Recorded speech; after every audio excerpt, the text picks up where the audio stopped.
नमस्कार. मागच्या एपिसोडपासून आपण नारायण धारप लिखित अत्रारचा फास या कथेचं वाचन चालू केलेलं आहे. या दरम्यान आपण महादेव गावकरांच्या मनात केशवगडी संदर्भात जी काही एक अनाकलनीय आणि गूढ भीती आहे हे जाणून घेतलं होतं.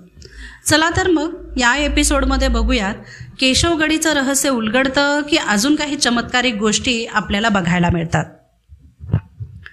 पुढे 5-7 दिवसांनी तुकाराम कामावर हजर झाला. मी महादेवगावला त्याला पाहायला आलो होतो या साध्या गोष्टीचा त्याच्या मनावर केवढा परिणाम झाला होता. त्याची काही ना काही अंशांनी परतफेड करण्यासाठीच तो मला भेटायला आला असावा असं वाटतं. काय रे, ठीक आहेस ना, मी वर पाहत विचारलं. होय साहेब. भेट औपचारिक असेल व तो जाईल अशी माझी कल्पना होती, पण तो जागच्या जागी चुळबुळ करीत उभा होता. काय रे, मी वर पाहत विचारले. साहेब, तुम्ही त्या दिवशी केशवगडीत गेला होतात?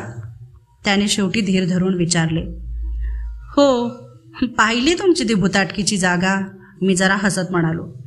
पण त्याला ती थट्टा रुचली नाही. त्याचा चेहरा गंभीरच राहिला. तिथे तो वेडाही पाहिला. मीही गंभीर होत म्हणालो. खरं म्हणजे त्याला तिथून कोणीतरी हलवायला हवा, दवाखान्यात ठेवायला हवा. तो सुधारेल ही एखाद्या वेळी. नाही साहेब, केशवगडीतलं काहीही बाहेर येऊ देत नाहीत. पण कोण? तिथलेच ते, नाव घ्यायला तो कचरत होता. साहेब, तिथनं तुम्ही काही आणलं नाहीत ना? दुसऱ्यांदा हा प्रश्न. नाही, पण एवढं का? तिथनं काही हलवलं की त्यांचा शाप बाधतो. मला क्षणभर त्याचा राग आला, पण या भोळ्या सूचनेमागची त्याची भावना फार चांगली होती.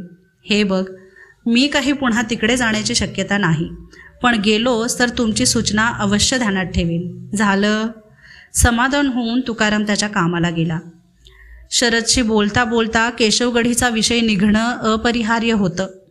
कारखान्यातलं एकूण जीवन इतकं नियमित आणि वृक्ष होतं की असा एखादा चाकोरी बाहेरचा अनुभव ही एक मोठी पर्वणीच. मी सर्व वर्णने केल्यावर तो म्हणाला, तुझं काय मत झालं पण त्या माणसाबद्दल? तो वेडा होता यात शंकाच नाही, पण त्याचं वेड त्या एका गोष्टीपुरतंच मर्यादित दिसतं. कोणीतरी त्याला केशवगडीत डांबून ठेवलं आहे. त्याने जर सुटकेचा प्रयत्न केला तर हे कोणीतरी त्याला जाऊ देणार नाही. आणि तुझं मत काय झालं केशवगडी संबंधात? ती जागा मोठी भयान आहे खरी. शब्दांचा खेळ करू नकोस. ती जागा झपाटलेली आहे की नाही मी कसं सांगणार, पण मनावर एक विचित्र दबाव येतो खरा तिथे. आणि तिथून बाहेर काही आणायचं नाही हा काय प्रकार आहे? मला माहीत नाही, पण मी बरोबर काही आणलं नाही. आम्ही दोघे खूप हसलो. मी ME ची मोटारसायकल घेतोय, माहीत आहे ना तुला, शरद म्हणाला. ती आली की आपण जाऊ एकदा या केशवगडीला. मलाही पाहिजे आहे जागा एकदा. मी तितक्या तत्परतेने होकार दिला नाही. का कोणास ठाऊक, पण शरदने तिथे जाण्याची कल्पना मला अजिबात आवडली नाही. शरद, केशवगडी, तेल पाड्यासारखे एकमेकात अजिबात न मिसळणारे दोन पदार्थ.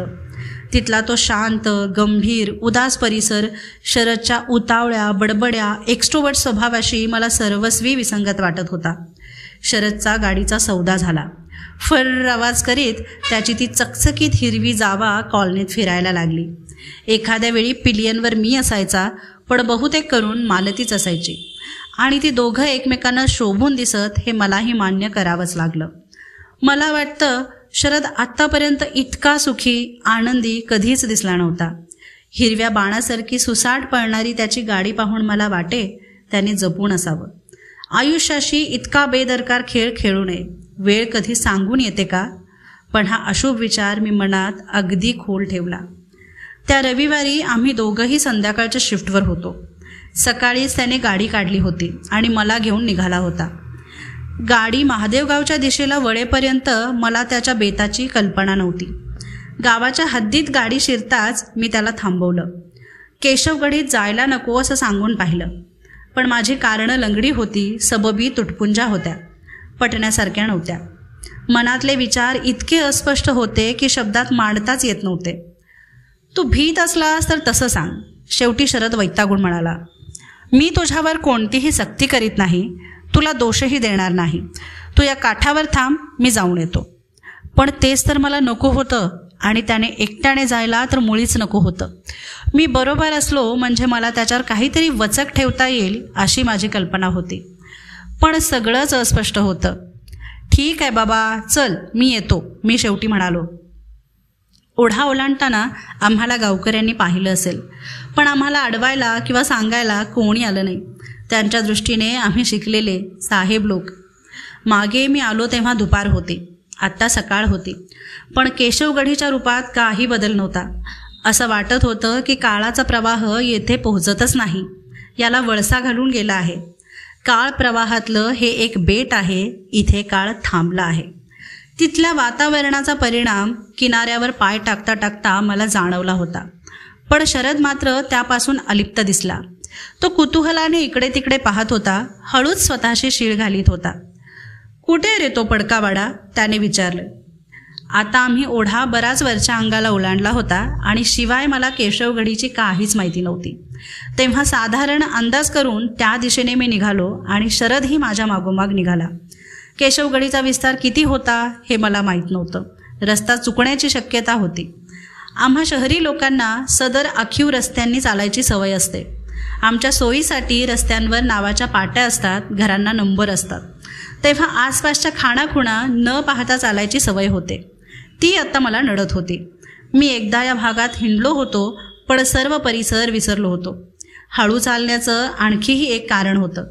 तो बेडा अचानकपणे समोर येण्याची भीती वाटत होती. अर्थात या खेपेस तगडा शरद बरोबर होता, पण तरीही तो वेडा आम्ही बेसावध असताना समोर यायला नको होता. माझ्या कौशल्यापेक्षा योगायोगानेच आम्ही त्या वाड्यापाशी आलो. ती भग्न वास्तू आपल्या एकाकी उदासवाण्या कोशात स्तब्ध उभी होती. पण आता प्रथमच एक नवा विचार मनाला स्पर्श करून गेला. ही वास्तू रिकामी वाटते, पण तशी नाही. मला याचा अधिक खुलासा करता येत नाही असं वाटतं, ही गोष्ट खरी. शरद जेव्हा मोठ्या पडक्या दरवाजातून आत शिरायला लागला तेव्हा मी त्याला हटकलं. आज जायची काही आवश्यकता आहे का, मी म्हणालो. त्याचं उत्तर अगदी व्यावहारिक होतं. इथपर्यंत आलोच आहोत तर सर्व काही पाहून घेऊ, म्हणजे मग इथं कोणतंही रहस्य राहणार नाही, मग आपणही हे विसरून जाऊ. त्याचा युक्तिवाद नाकारता येत नव्हता, पण तरीही त्या पडक्यात वाड्यात जायची माझी इच्छा नव्हती, ही गोष्ट खरी. आत शिरताच दोन्ही अंगाला पहारेकऱ्यांसाठी ओवऱ्या बांधल्या होत्या. वरची छपरं ढासळली होती, चिरेबंदी काम निखळलं होतं. दगडाच्या दरवाजातून गवत आणि लहान लहान तणं उगवली होती. पुढे मागे फरसबंदी चौक होता. मध्ये विहीर होती. चारी बाजूनी उंच दगडी जोतं होतं, त्यात पडव्या होत्या, त्या मागे खुल्या होत्या. एक भिंत शाबूत होती. त्यावरचा चुन्याचा रंग, दाराभोवतीची काचेची नक्षी, वरच्या हाताने काढलेला गणपती सर्व दिसत होतं. पण त्यामागे इमारत खाली आली होती. ती भिंत नाटकातल्या खोट्या सेटसारखी दिसत होती. गवतातले किडे किर करीत होते, पाकोळ्या अंधारा जागेत फडफडत होत्या, मोकळ्या जागेत पक्षी चिवचिव करीत होते. वास्तविक यात मनावर दडपण येण्यासारखं काहीही नव्हतं. माणसाने ही बाजू सोडली होती. निसर्ग तिचा पुन्हा सावकाश ताबा घेत होता. हे नैसर्गिकच होतं, पण त्यापेक्षा इथे काहीतरी अधिक होतं. या पडक्या वास्तूत माणूस गेल्यावर आणखी काहीतरी वस्तीला आलं होतं. सावलीसारखं हलकं, आवाजासारखं तरळ, एखाद्या कोळ्याच्या सूक्ष्म तंतूंनी वेढल्यासारखी ही वास्तू त्यात गुरफटली गेली होती. शरदचे हे दणादण आपटणारे पाय, भिंतीवरून प्रतिध्वनित होऊन येणारे मोठे शब्दांचे आवाज, मला वाटत होतं इथली ही निश्चल शांतता अशी मोडू नये. जे काही इथे आहे त्याला डिवचून जाग आणू नये. पण हे विचार कोणत्या शब्दात मी कसे मांडणार, अशी एक जाणीव होती की इथे जे काही आहे त्याने अजून आपली दखल घेतलेली नाही. त्याचा जो काही व्यापार चालतो त्यातच ते दंग आहे. आलो तसेच आपण निघून जावं हे बरं. मला आणि शरदला ती हालचाल एकदम दिसली. भिंतीतल्या एका खिडकीमागे काहीतरी हल्लं होतं. एखादा माणूस घाईने दूर व्हावा असं काहीतरी. माझी छाती क्षणभर धडधडली आणि मग आठवलं की हा तो वेडा असणार. आमच्या आवाजाने तो सावध झाला असेल. त्या पडक्या खिडकीतून आमची हालचाल चोरून पाहत असेल. हाच तो तुझा वेडा, शरद मोठ्याने म्हणाला आणि त्या खोलीकडे निघाला. शरद, मी एकदम म्हणालो. तिकडे कशासाठी जातोस? अरे पाहू तरी दे एकदा कसा आहे तो. तुझी उत्सुकता कधी कधी प्रमाणाबाहेर जाते. हा, अरे पण तो वेडा आहे ना, त्याला काय वाटणार आहे आणि त्याला कसली शरम? आताही त्याचा युक्तिवाद बिनतोड होता. माझी इच्छा नसूनही मला गप्प बसावं लागलं. आम्ही दोघं त्या खोलीपाशी आलो. बाहेरच्या झगमगाटाच्या मानाने आत अंधारच होता. काही वेळाने नजर सरावली तेव्हा जरा स्पष्ट दिसलं. खोलीत जुनं सामान होतं, पण त्यावर धुळीचे आणि कोळिष्टिकांचे इतके जाड थर बसले होते की ते ओळखूच येत नव्हतं. त्यात अगदी कोपऱ्यात अंग चोरून तो वेडा बसला होता. मध्येच त्याचे डोळे उघडत प्रकाशात ते लख्खन चमकत. मग तो परत डोळे मिटून तोंड खाली घालून बसे. तो भयंकर घाबरला होता यात शंका नव्हती. आमच्या जागी त्याला काय दिसत होतं त्याचं त्यालाच माहीत. सर्वमान्य संकेत एकदा नष्ट झाले की मग मेंदूचं तारू कोठेही भरकटत जातं. या वाटांचे नकाशे नाहीत, या वाटांवर ओळखीच्या खुणा नाहीत. एकट्याने क्रमायची वाट, अशा एका अगम्य वाटेवरून त्याचा प्रवास चालला होता. त्याला मागे एकदा झाडांच्या रांगेपाशी कोणीतरी ते दिसले होते. आमच्या जागीही तेच दिसत होते काय? शरद खोलीत जायला लागला. मी त्याचा हात धरून त्याला मागे खेचला. माझ्याकडे जरा रागाने वळून तो म्हणाला, अरे आज असं काय करतोय सारखा? पण मी काही उत्तर द्यायच्या आतच आमचं लक्ष त्या वेड्याकडे गेलं. शरद बोलायला लागताच तो उठून उभा राहिला होता. भिंतीत आणखी मागे जायचा प्रयत्न करीत होता आणि त्याच्या त्या गंजलेल्या घोगऱ्या आवाजात म्हणत होता, नको नको, जवळ नको येऊ. मी पुन्हा नाही पळून जायचा प्रयत्न करणार, पुन्हा नाही, नको. त्याला जरा नीट पाहण्यासाठी शरदने खोलीत एकच पाऊल घेतले. एक मोठी किंचाळी फोडून तो वेडा आमच्या दिशेने धावला. आत्ता मला समजतं की तो केवळ खोलीतून पळून जायची धडपड करीत होता. आमच्यावर हल्ला करायची त्याची अजिबात कल्पना नव्हती. पण पिंजारलेले केस, वटारलेले डोळे, वासलेले तोंड, अशी झपाट्याने येणारी ती आकृती भयानक होती. आमचाही गोंधळ झाला आणि आम्ही नेमके त्याच्या वाटेत आलो. तो शरदवर आपटला. एक प्रकारच्या प्रतिक्षिप्त क्रियेने शरदने हात उचलले. तो वेडा मोठमोठ्याने किंचाळायला लागला. 5-7 सेकंद दोघांची झोंबाझोंबी झाली आणि मग एखाद्या जनावरासारखा खाली वाकून दोन्ही हातांवर व पायांवर चालत तो खोलीतून बाहेर गेला आणि धूम पळत सुटला. बाप रे, शरद हसत म्हणाला. हातावर थोडंसं खरचटण्यापलीकडे त्याला काही इजा झाली नव्हती. रुमालाने हात पुसत तो म्हणाला, शी, कसली घाण. मलाही काही क्षण तो अगदी असह्य दुर्गंध जाणवला होता. आम्ही बाहेर मोकळ्यावर आलो. वेड्याची काही खूण दिसत नव्हती. त्यानंतर शरद कोणत्याच खोलीत गेला नाही. मधल्या चौकातून आम्ही आतला भाग बघितला. मागच्या पडक्या दारातून बाहेर आलो. तिथेच वृंदावन होते, जिथे मला पहिल्यांदा तो वेडा दिसला होता. आता वृंदावनात तुळस नव्हती. सगळीकडे झाडं झुडपं वाढली होती. एवढी लहान असलेली गुलाबाची रोपं आता उंच काटेरी झुडपं झाली होती. पण मला वाटलं की त्या नैसर्गिक रचनेतही एक प्रकारचं मुक्त सौंदर्य आहे. पण शरदपाशी हे विचार बोलून दाखविण्यात अर्थ नव्हता. तो टिंगलच करणार. झाडापाशी जात शरद म्हणाला, मालीसाठी काही फुलं घेतो रे. आणि मी काही बोलायच्या आत त्याने 5-6 पाने व 2 फुले यांचा एक गुच्छ तोडला सुद्धा. नको, ओरडताच तो आश्चर्याने माझ्याकडे पाहत उभा राहिला. आता काय अपराध झाला बुवा, तो विचारत होता. शरद, ती फुलं आत्ताच्या आत्ता खाली टाकून दे. इथून काहीही बाहेर न्यायचं नाही. काहीतरी वाईट घडतं असा लोकांचा विश्वास आहे. तू तर एखादा खेडूताच्याही वर्तन करतोस हा. अरे मालतीला काय फुलांचा तोटा? तिच्या बंगल्या फुडल्या बागेत आहेत, तुझ्या 1000 ओळखी आहेत. इथलंच फुल कशाला न्यायला हवं?